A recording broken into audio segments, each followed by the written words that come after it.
Good afternoon, everyone. It is 3:00 p.m. Eastern, so we're going to go ahead and get started. My name is Jessica Voci. I am the Director of Marketing with AIM Transportation Solutions.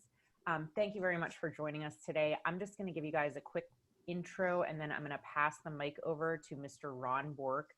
Ron is AIM's Vice President of Safety and Compliance, as well as our host today. Just one quick note is we are recording this meeting. Later today, I'll send out an email with a link to the recording, and you can share it with your drivers or with anyone else in your organization. It'll also have my contact information as well as Ron's contact information in it. And for the majority of this meeting, we're going to go ahead and keep everyone muted just to eliminate background noise. Once the presentation is over, then Ron is going to open the floor up for questions. So at that time, if you want to unmute yourself, you're welcome to. You're also able to type questions into the chat function if that's easier for you. So just whichever your preference is. So during today's webinar, we are going to be looking at the FMCSA's revised hours of service rules, which are scheduled to go into effect for commercial drivers across the country on September 29th, which is just shy of 2 weeks from now. So before we get started, I just wanted to take a quick moment and tell you a little bit about AIM for those of you who aren't familiar with us. So AIM Transportation Solutions has two major divisions. The first is AIM Leasing Company, which we are the largest privately held full-service leasing company in the country. We have nearly 50 locations nationwide, and we are a member of the National Lease Affiliate Network, which has over 1,000 locations nationwide. We offer full-service leasing, commercial rentals, maintenance programs, professional shop management, and the sale of used equipment. Our second division is AIM Integrated Logistics, and AIM Integrated handles dedicated contract carriage and brokerage. AIM Integrated partners with our customers, and they create seamlessness in their operations. So we actually become an extension of your business, which oversees all of your distribution. As such, we employ truck drivers across the country by the hundreds, and we are in the same position that many of you are in right now, where we need to stay compliant with the Department of Transportation and the FMCSA, and really understand what these revisions and regulations mean for us and our drivers. So Ron heads the safety department for this division, and he is an absolute expert in keeping us as a company informed and operating within the regulations of the bodies that govern us as a transportation company. We're grateful for him and his time today.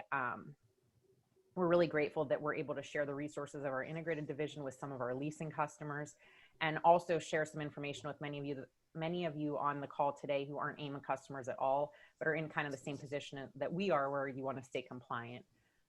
Ron, thank you so much for being here today, and whenever you're ready to start, the floor is yours. Thank you, Jess. I appreciate the introduction and the time to talk to everybody. I really enjoy doing these webinars. It helps me to keep track and make sure that I'm on pace. I really always have believed that the best way to learn is to be a teacher. So let me give teaching a shot. So we've got some changes to our hours of service rules that are going into effect on September 29th, which is about 10 days away, 9 days away, whatever. So with that, let me jump right into it. So the stated purpose of the changes by the FMCSA was to provide flexibility for drivers. That was one of the big complaints dating back, what's been over 20 years now since we've had drivers on ELDs. They've always complained that this computer makes me take breaks when I'm not tired, and it's detracting from safety, that I need to take a break now when I'm not ready for one. So this is going to give them some of the flexibility that they've long asked for. It's been a long time coming in that we've had ELDs for a long time, but further, FMCSA has been studying the changes that they rolled out in June that are going into effect this month. They've been studying these changes for 2 years. So they didn't just make changes to make changes. This was very targeted. It was very calculated. We've seen some variations in hours of service. The most recent change was the shotgun approach of let's make everybody take a 10-hour break between period of 1 and 5 a.m. We all remember that from several years ago.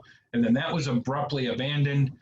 that's been the pattern, is to make wholesale changes that make everybody fit into one mold. This is a very much different in that it's very calculated. They looked at where can we give our drivers in the country, our truck drivers in America, flexibility. And you'll see some of the flexibilities. We'll go through one of the examples that's a little more complicated at the end. So hopefully I've still got your attention by the end. But we'll get through how they exactly built flexibility in for our drivers. Every single one of these provision changes should be considered a win if you're a truck driver in the USA. Also, just a quick note, this is going to focus, and the numbers that I'm going to state will be for property carrying drivers, not passenger carrying drivers. So if we have anybody on the call that's operating buses and transporting passengers, this does not, the changes still apply, the numbers will be different. Everything here is focused on property carrying. So an overview, what are the changes? These are the areas that were changed. The short haul exception, these are your local drivers. We'll get into details on each of these, but your short haul exception has been adjusted. The adverse driving conditions exception has been adjusted. The 30-minute break rule was adjusted, as was the sleeper berth provision, also known as the split sleeper. All of those have received changes that go into effect this month. So we'll talk about short haul exception first. The eligibility requirements were expanded. These are your guys that are ELD exempt. They're 30-minute break exempt. They may operate on a time card. You may still have them on an ELD, but they still operate under these rules. And we'll talk now about how these rules were changed. So you'll see this format in some future slides. For each section, I'll have a slide that looks like this. The gray is the area, the old rule, and the green is the new rule. So we've got a 100 air mile radius that's been adjusted to 150 air mile radius for the CDL drivers.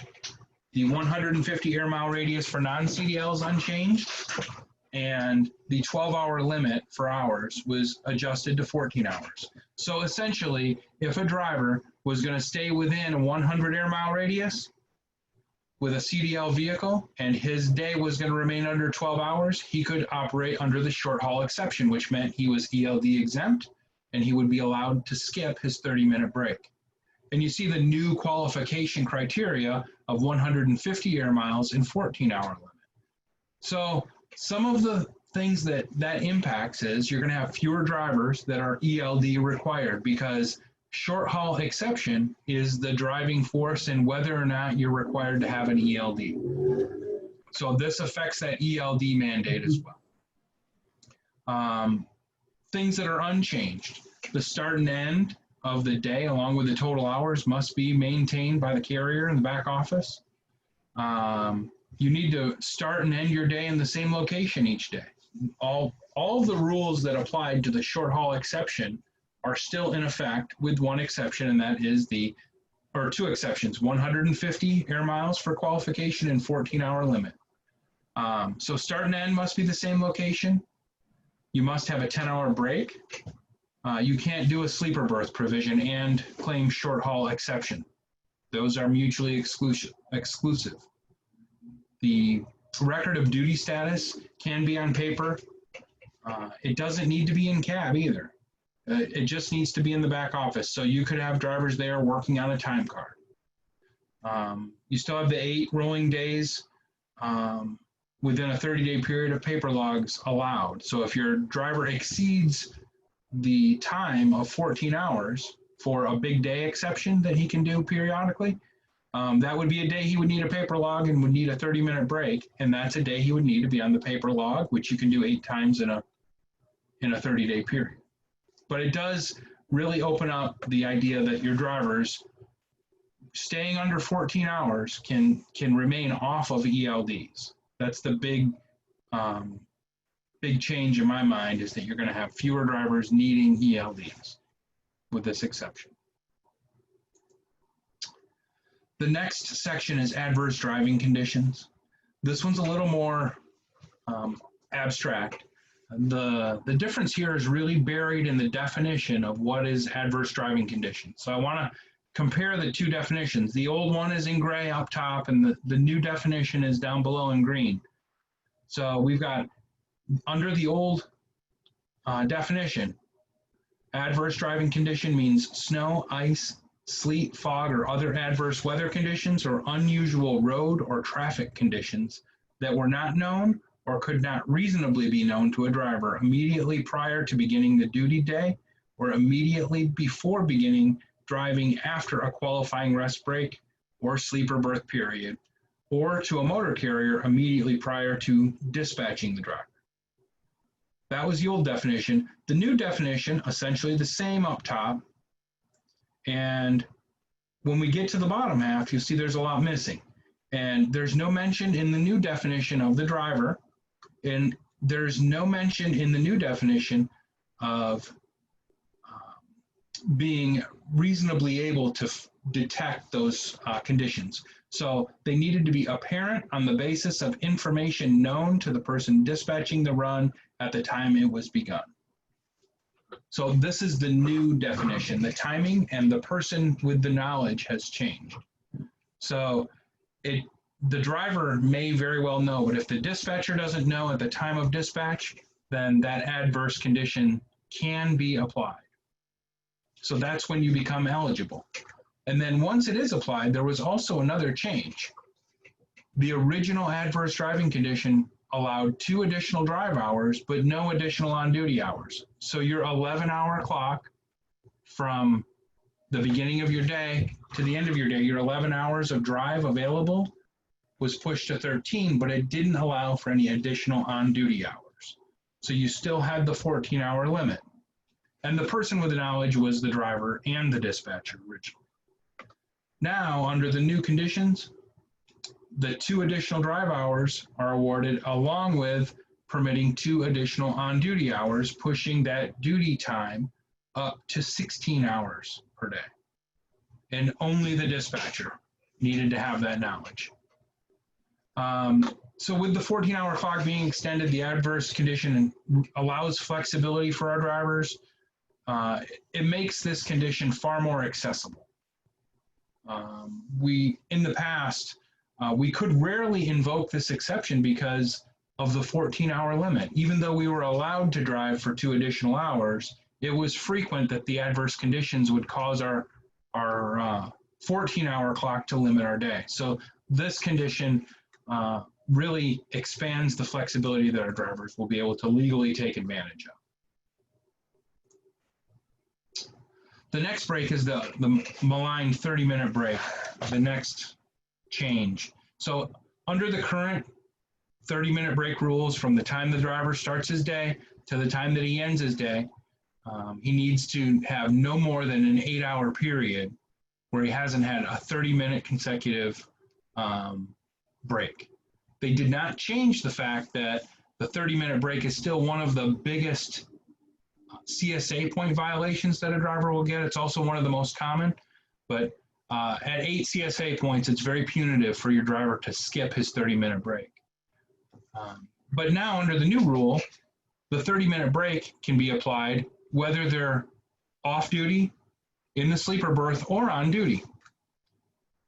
So on duty work, line 4, will count as their 30-minute break. So we can legally count time when we're unloading. We can legally count time when we're counting freight. We can legally count any work that is not driving. So what this 30-minute break is doing is it's forcing the driver to have 30 minutes of non-driving time rather than 30 minutes of complete off-duty and no work. So they can do whatever they need to do during the 30 minutes, and that's legal. They also are only counting the drive time in the 8 hours that necessitate the need for a 30-minute break. We need to be careful with what the drivers are telling us coming out of the media, because I've seen a lot of misinformation on this one. You're going to see where in articles in the news media and information you're getting from your drivers that the number 217-295-2546. Sorry about that. You're going to see that there are articles in the news media that show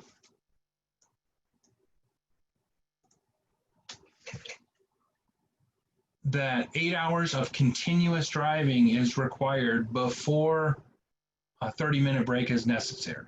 That is not true. It's an accumulated 8 hours for the drive time.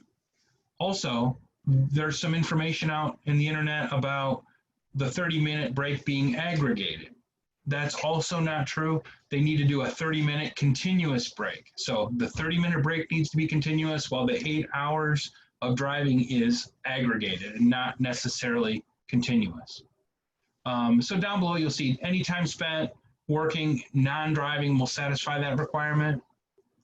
Drive time accumulated for the day, and breaks will be fewer with the new rule because we have many drivers that don't drive for 8 hours out on a road. So you'll see that though they have exceeded their 14, they may not have over 8 hours of drive time, or they worked a 12-hour day and only 7 of it was actually driving. So that's one thing that will happen is there will be fewer breaks, and they can satisfy them with delivery times on duty. The last area of change is the sleeper berth provision. And by the way, the most complicated. It's often misunderstood, and it provides the most flexibility for our drivers. So it's something we really need to get our drivers up to speed with how to use properly, because this is probably the single least used, most beneficial provision that they already have in the regulations today and are greatly enhanced, honestly. And I'm going to walk through an example specifically. Rather than talk about the concept, I want to show you exactly how it works to try to shed a little bit of light on it. But the change to the regulation is real simple. We used to have to do an 8 and a 2 split, and now we can do a 7 and a 3 split. There's one other factor, and that is that the short break, the 3-hour break, is excluded from our 14-hour drive window. And I'm going to demonstrate for you how that works, and we'll go through a few slides of example on that one. So this is an example of a log. There are no violations in this log. Everything in this log is completely legal. And you'll see that our driver in question is starting with a full 11 and 14 hours of available time. So he's got 11 drive hours available and 14 on-duty hours available.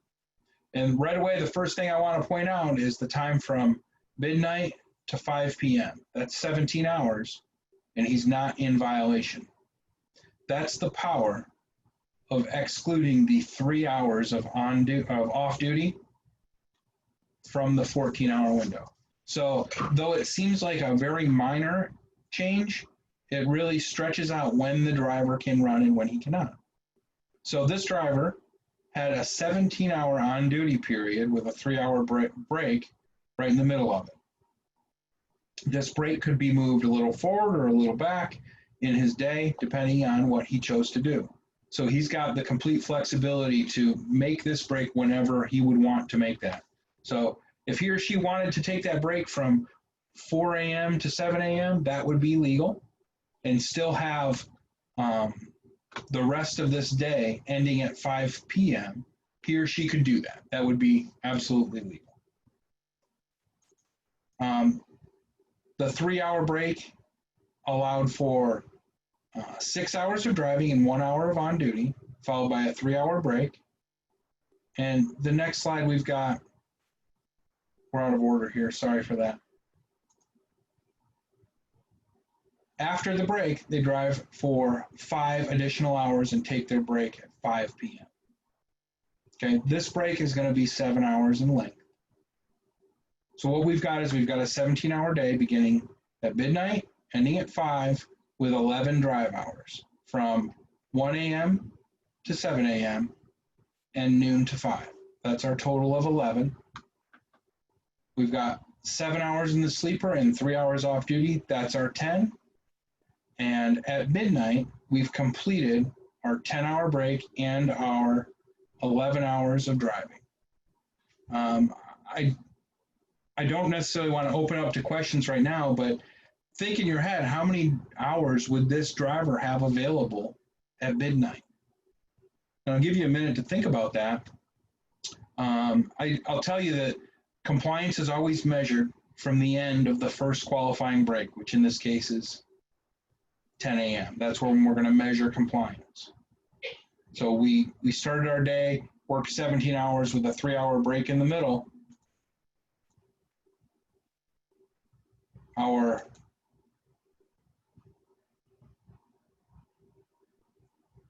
Our driver at midnight is going to have 6 hours left to drive and 7 hours left on duty, which exactly mirrors what they had before the break. So at the end of our first qualifying break,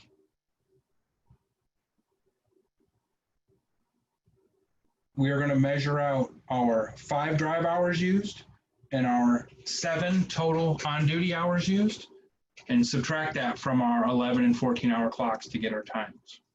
So this is what that flexibility of exclusion does to our driver's options. Our ELD software is going to treat these things differently.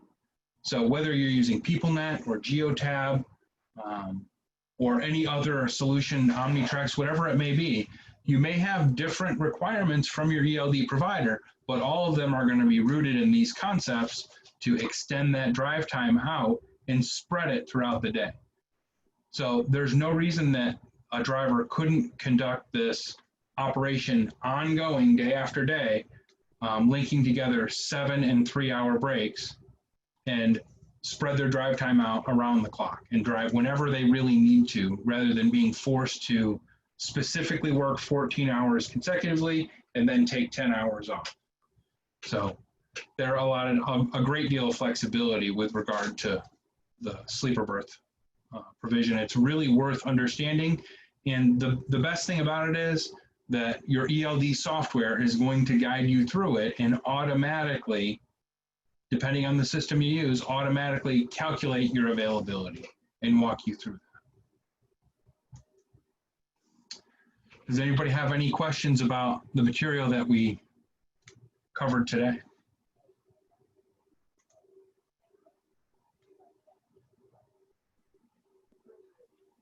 And again, you can feel free to unmute yourself. Everyone's on mute, or you can type the questions into the chat function.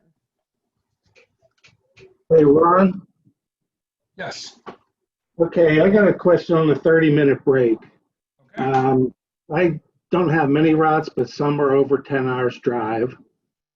If you drive for 4 hours, deliver for 45 minutes, drive for 40 minutes, and et cetera, you make your 4 deliveries.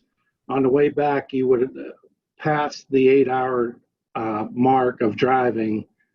But if you made 4 deliveries that are plus 30 minutes, you've already satisfied your break.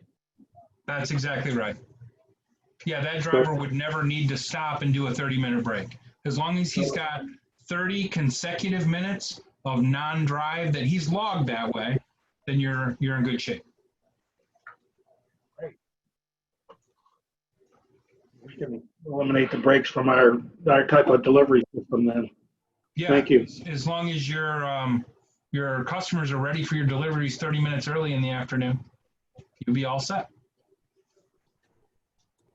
Hey, Ron, I had a question come through to me. It says, is this rule applicable to both interstate and intrastate drivers? Yes. Yeah, that's really straightforward. This is a federal rule. Any state-specific rules would still apply, but this is a federal rule applied to all drivers in the U.S. with a CDL. Ron, I saw another one pop up. This is from Julie Fuller. What if our time card is our log because we are under 100 miles? Do we have to auto deduct or do our drivers have to clock out to log the break?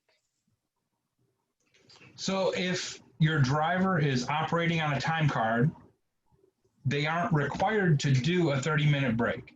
If the question is one of pay, for how you pay the drivers based on the time card, FMCSA doesn't get into issues of pay, and they would not, specifically would not address that at all. Does that answer the question? Julie, did that answer your question? Wanted to be sure we were logging correctly for FMCSA. So yes. Okay, great. So under the short haul exception, the only thing required on the time card is the start time, the end time, and the total hours for the day. As long as you have those three components, you're good. You don't need to have that record in cab. So the driver doesn't need to have anything in cab with him, not even a log, nothing. He doesn't need an ELD. He doesn't need a 30-minute break.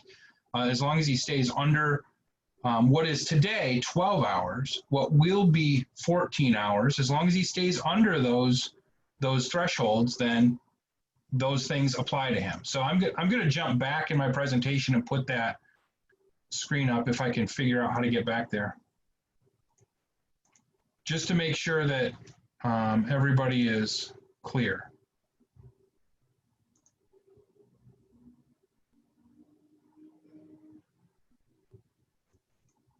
And while you're finding that, Phil asked, can we get a copy of this presentation by email? I'm going to send out an email to everyone who registered for the webinar. So everyone that's on the webinar currently, that'll have some resources in it, as well as my contact information, Ron's contact information. So yes, you'll get all this information via email. Oh, this is adverse driving. I want to get to short haul. Sorry.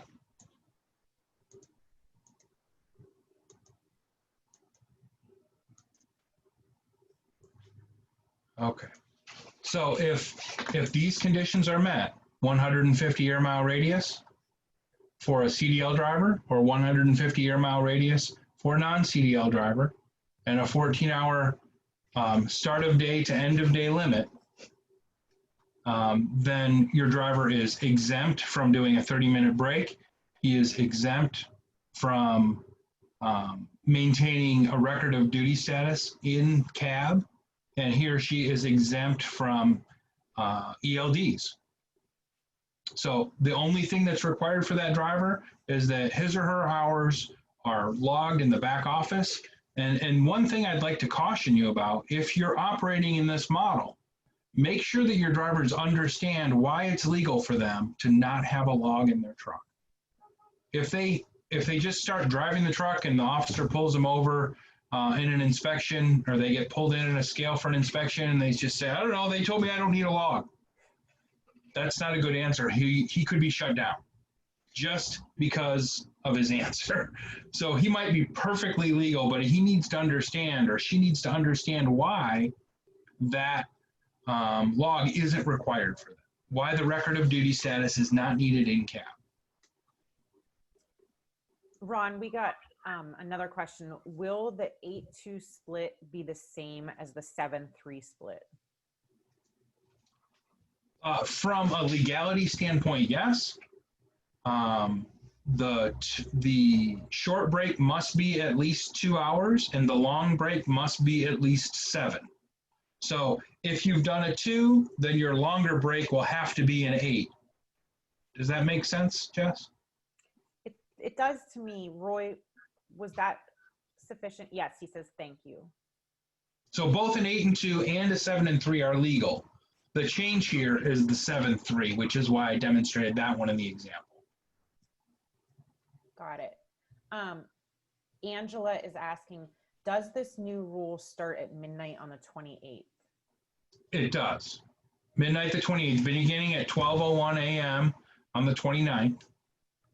And honestly, however you're splitting your logs up, because you could have the day change over at 10 p.m. If it made sense for you, it would be legal to have your log day begin at 10 p.m. on the 28th and go to 10 p.m. on the 29th. That's the period that this would start. Angela says thank you. Thank you for your question, Angela. Any other questions? All right, Ron, do you want to go to that last slide? Yeah, I got to go all the way back through now. Sorry. No, that's no problem. And Ron, thank you very much. That was very informative, and I thought it was presented in a very digestible way, where some of the subject matter can be kind of gritty and tough to get through. So I definitely appreciated the presentation. I tried to keep it brief. You know me, I can go on about this 4 hours, and I thought it was very concise. So, and again, to the group, we're going to be sending out these resources with a link to the recorded video. So if you want to go back through it, or if you want to share it with anyone in your organization, you're welcome to. I just want to thank Ron again. And the last thing I kind of wanted to close with was just remind everyone about our AIM Integrated Logistics Division. This is something for, that you might want to think about as a business owner, as a business manager, or maybe even get with someone about that in your organization if you think it might be something they might be interested in. Really, as far as staying compliant with these organizations, hiring and retaining drivers, that's what we do professionally. So we're managing all these kind of areas that cause risk, cause problems in your company, and don't allow you to focus on your core business. We handle that for you. We're experts at it. That's what we do. And we're able to come and kind of take a look at the way you're operating and suggest what might be a better way and how AIM can partner with you to make your operations more efficient and more effective and more cost effective for you. So please feel free to reach out to me or Ron after the fact with any questions about AIM Integrated Logistics, about the content of the presentation today, or anything else we can help you with. AIM Transportation Solutions is a full service transportation solutions provider. So if you're hauling anything as a business, we have a way we can help. So thank you very much for your time today, and have a great afternoon.